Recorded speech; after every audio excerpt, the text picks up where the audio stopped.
intend to keep my oath and serve as president to all Nigerians. I belong to everybody, and I belong to nobody.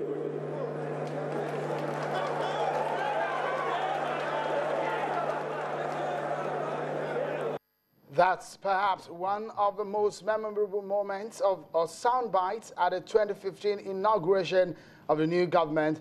And that one many people are talking about. That, of course, will get us talking on the program tonight and more on the inaugural speech of President Muhammadu Buhari.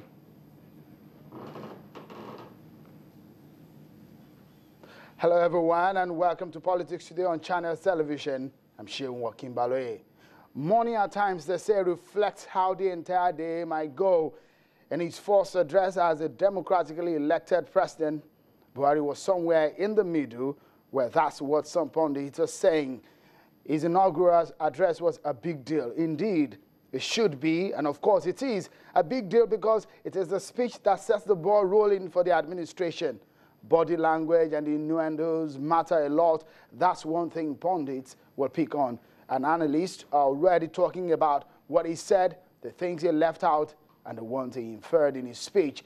President Buhari's speech was war, not just war of words, but the intent the speech portrayed showed an attitude of battle.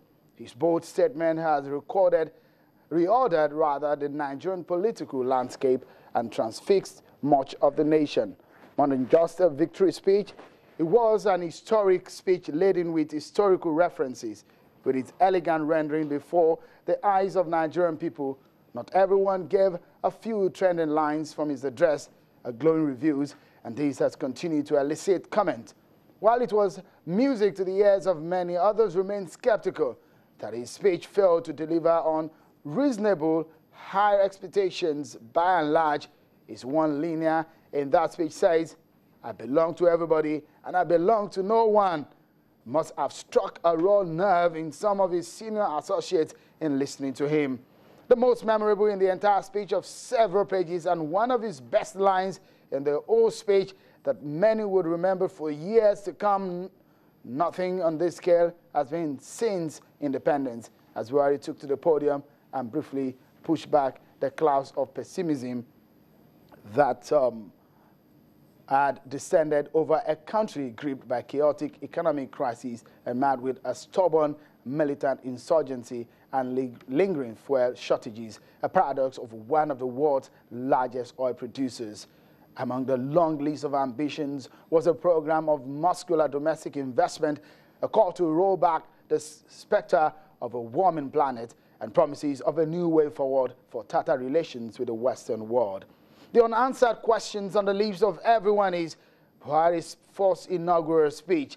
How did it measure up to the present Nigerian reality?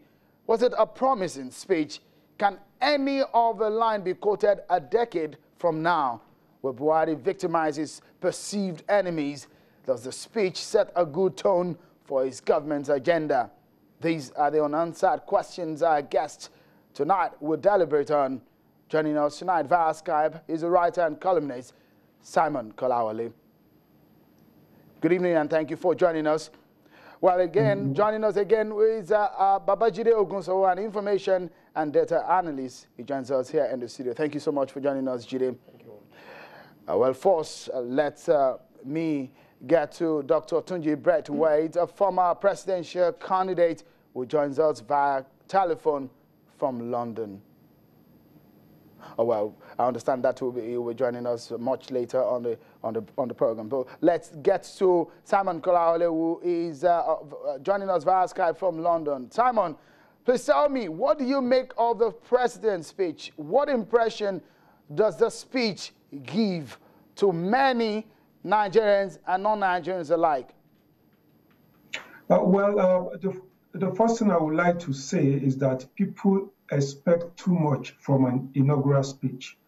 The inaugural speech is basically to just give you a few hints here and there, some quotable quotes.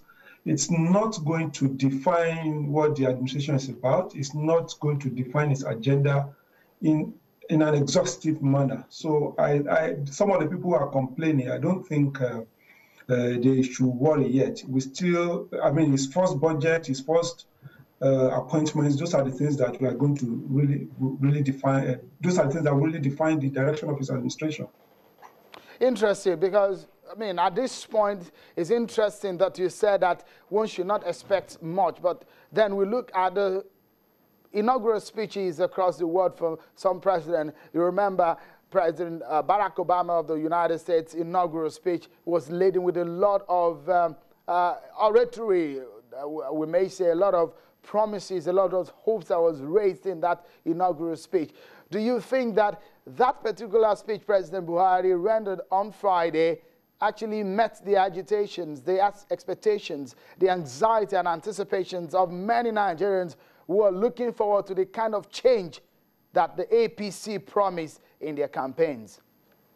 Yeah, well, we already have a quotable quote from there. I belong to everybody and I belong to nobody.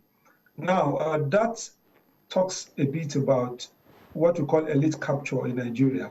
The moment you become president, you become a hostage to the interests around you, the powers around you, the supporters around you.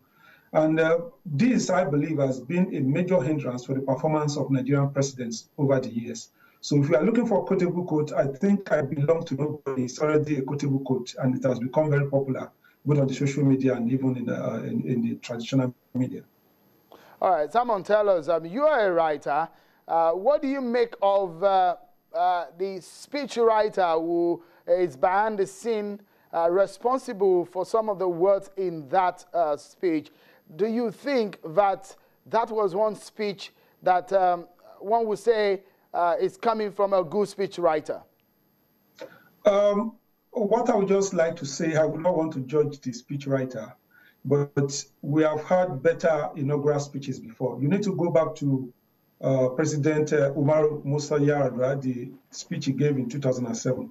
It was a fantastic speech. It was a speech that made us a bit sober and also won a lot of respect. You know, in the speech, he admitting that the election was flawed and that is why we needed to reform the electoral process. You hardly hear that from Nigerian leaders. So it was one great speech, at least from what people have been, a lot of responses that it generated. And in 1999, I remember President Olusegun Obasanjo also made a very important speech at the Eagle Square, where he said it's not going to be business as usual. And many of us took up that quote. It was also the quotable quote we were working with then. He says, it's not going to be business as usual. I'm going to fight corruption. When it got to that part, he emphasized it. You could see the gesticulation, and it's kind of set a new tone that, well, the new president we have now is going to be very tough on corruption. That was Obasanjo in 1999. So this, the Buhari speech is not the greatest we'll ever see, but I think that it contains a lot of insight, a lot of hints into what the administration is about. And for me, that is okay for me. All right, interesting. Just a moment, if you just hold on there, Simon, we'll come back to you. But let me get to Dr. Tunji Braithwaite, a former presidential candidate, who also somehow has links with President Buhari. And let me start by asking you, good evening, Dr. Braithwaite. Are you disappointed by the speech of President Buhari, considering the anticipation and expectations of Nigerians for the new government? No, I am not disappointed, because I know that that is just the inaugural speech. Buhari, as I know, is a man of few words, but very, very, action person. So, okay, interesting. I haven't quite read the speech, because, as you know, you are speaking with me from London. I am in London. Okay. But the feel that I get from Nigerians is that by that speech, President Buhari had won over some neutrals, and in any case, I don't see what choice President Buhari has other than going headlong against corruption, and that's where the man's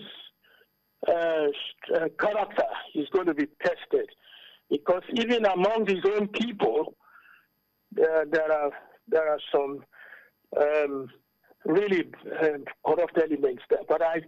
But if it is the same President Buhari, whose presidential launch in 2007, I chairman, I think he will be ruthless. He will be ruthless when it comes to corruption. All right. Tell us, a lot of people are expecting the kind of people that he will be working with. I remember that when President Jonathan in 2011 came out to announce the people that will be working with him, I remember then the likes of Ogadum and the likes of Abati who were announced at that time. There were it was a few weeks after the inauguration, a few days after the inauguration, I must say.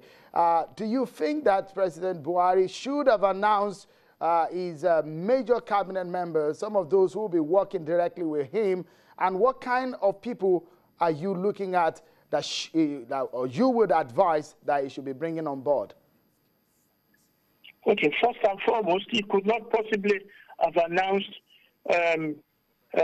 any candidate by the inaugural speech. Secondly, I think a lot of people are going to be disappointed. But the only problem Buhari is going to have is the Nigerian constitution. In its present forms, he's expected to appoint, I think, 3 ministers, which is ridiculous, from each state.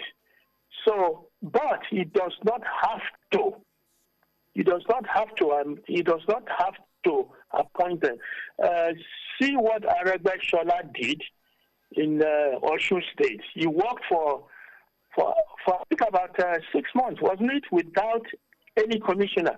So President Buhari is not bound to start with a monthly crowd, even under the Constitution. So by his first announcement of his ministers, we will be able to determine the direction he is heading.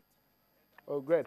Before I allow you to go, Dr. Braithwaite, tell us what we're seeing and the kind of challenges that is facing the nation.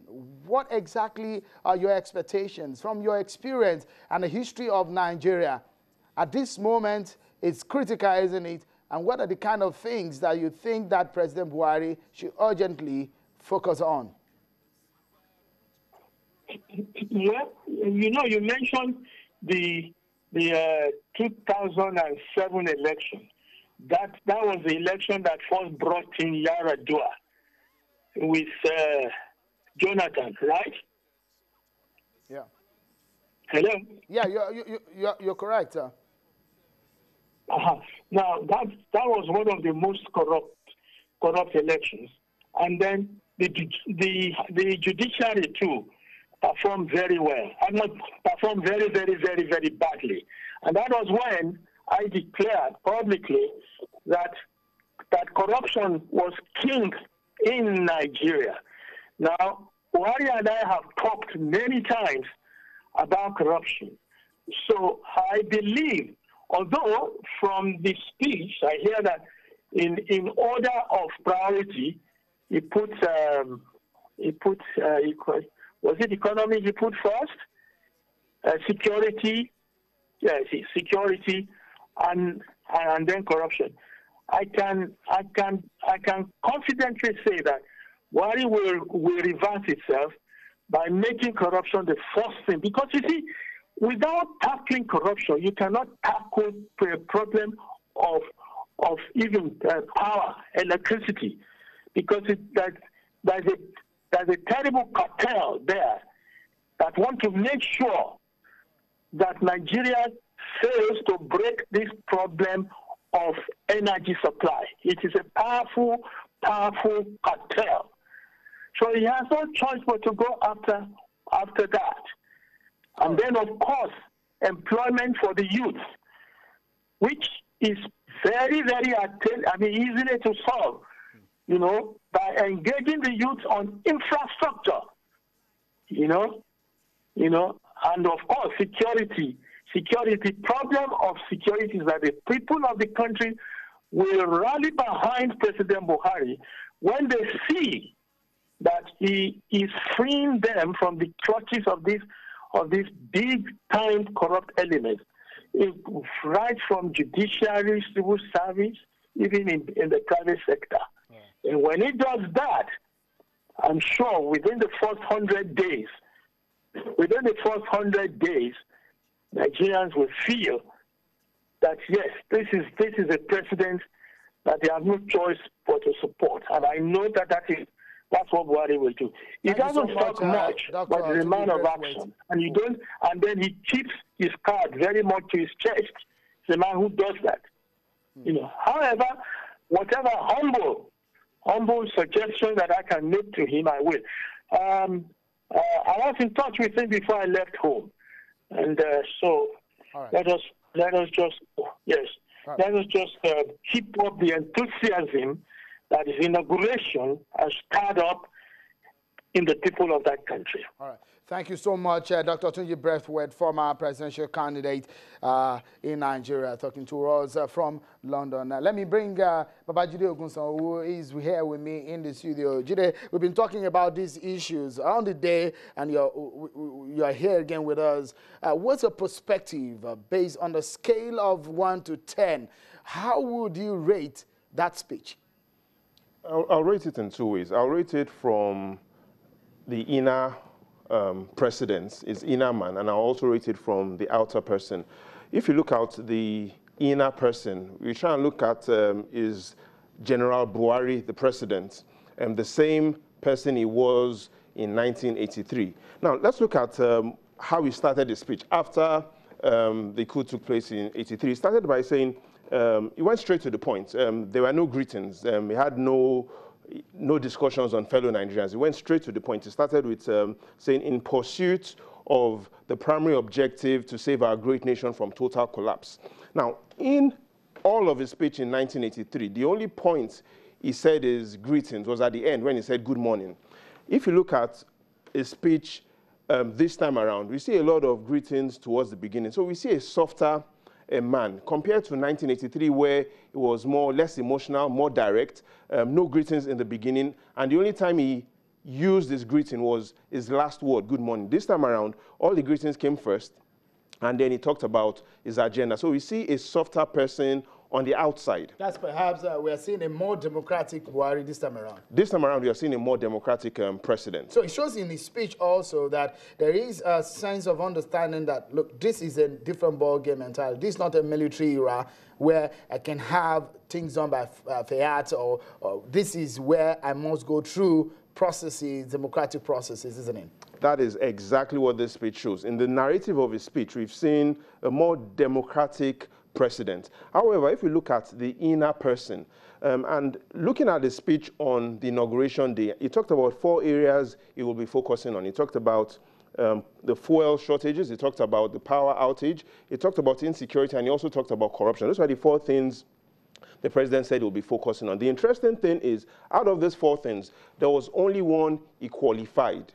He called corruption pervasive. Looking back in 1983, when he was describing corruption, he used the same word, pervasive. So we can clearly see the direction in which the president will be going once he really... He's perhaps had this going from a long time. He has this going on the issue of corruption. On the issue of corruption. And we also see him using the same qualification that he used over 30 years ago, pervasive. The other things he intends to focus on, yes, they are quite key, but he did not describe them with any action word. He talked about insecurity, he talked about fuel outage, the fuel shortages, and he talked about the power outage. So the expectation from the inaugural speech is that he is more comfortable and is more inclined to focus first on corruption and most likely on insecurity, and issues of the economy, though also of primary concern to him, will now be focused on. All right. For young people who made a lot of the demography in the 2015 election, do you think that that speech met the aspirations of most young Nigerians? What most young Nigerians want really right now is jobs. And in 1985, look at it this way, between 1985 and now, this is a 30-year gap. 65% of Nigerians are below the age of 30. And the reason why I brought this up is it simply means that 65% of current Nigerians have never seen Buhari govern before. 65% of Nigerians have never seen Buhari govern before. When he left power, most of today's Nigerians were not yet born. That's what it means. And what they are looking at right now is out of the 72 million Nigerians that we have in the labor force, only 9.7 million have a secondary school certificate and above. What it simply means is that only 1 out of 10 Nigerians has a post-secondary school certificate. Now, that is the issue. How do you employ a lot of Nigerians that do not have the BA, the BSc, the ND, the HND? How do we get a lot of Nigerians that only have senior secondary school certificates and below? How do you get jobs for them? All right. For a moment, let's take it. Simon is still there in London and is with us via Skype. Let's hear what the president said about the issue of economy, and we'll get back to talk about that. That's a major one. How people will be employed beyond fighting corruption and all of that. Nigerians are not going to take it easy when millions of them are on the streets looking for jobs. But what are the solutions that President Buhari gave at the inaugural, during his delivering his inaugural speech? No single cause can be identified to explain Nigeria's poor economic performance over the years than the power situation. It is a national shame that an economy of 180 million generates only 4,000 megawatts and distributes even less. Continues tinkering with the structures of power supply and distribution, and close to United States $20 billion expended since 1999 have only brought darkness, frustration, misery, and resignation among Nigerians. We will not allow this to go on. Careful studies are underway during this transition to identify the quickest, safest, and most effective way to bring light and relief to Nigerians. All right, let me go to Simon now. Simon, what do you make of that response or his response on the issue of economy and how the quickest, fairest way, he said, on how he can tackle the major problem in the economy, in the economic sector? Yeah, to start with, I don't. To start with, I don't think President Buhari spoke so much about the economy. The only thing he identified there was that power was the single biggest problem of economic performance. And he appears not to be very comfortable with the current power reform sector because he says there has been a lot of tinkering with the power structure. You know, we are going through a privatization process in the power sector, and it's been on for 10 years, since 2005. We've been on it and we have not really made any, well, recently the power utilities were sold, but they're still, we still don't have power. People are still living in darkness. And generally it is believed that if you do not fix your electricity, you cannot fix your economy. So you will see that President Buhari did not really talk about the economy. He did not really talk about the problems facing the economy in the sense of, one, we have structural problems with the economy. For how long are we going to continue to depend on crude oil and crude oil export only? Right. We have problem with the way the tax system, in which a lot of people are out of the tax system. A lot of the companies are defaulting, but because of the difficult way difficult process of tax administration, also they have problems. So a lot of structural problems in the economy. He did not really talk about those ones. He singled out power. And it is because it is believed that if you fix electricity, you are fixing the economy. Now, is that the major problem of the economy? Maybe some will say, no, that is not the major problem. We liberalize the telecom sector, and you can, even with poor electricity, you can see how big MTN, how big Globalcom, and how big Airtel has been. Even despite the fact that the electricity sector has not been fixed, So electricity is a problem, but it may not be the major problem. And electricity itself can even be a very big sector if it is properly done, if it is properly fixed. So from what he has said, essentially, he seems to want to focus on power in terms of the economy. All right. Jide, what do you make of that? I think the president really has two ways to go. It's either as a country and as the president, he chooses to reinvest in power. If he chooses to go along those lines, he then has to answer the question, where do we get money to reinvest into power?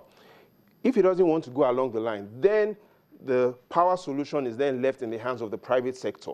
How do you ensure that the private sector solves the power situation of the country? And I think those are the two options that are really going to be on the table. Does the government want to reinvest funds which are already no longer available? Does the government want to reinvest funds into power?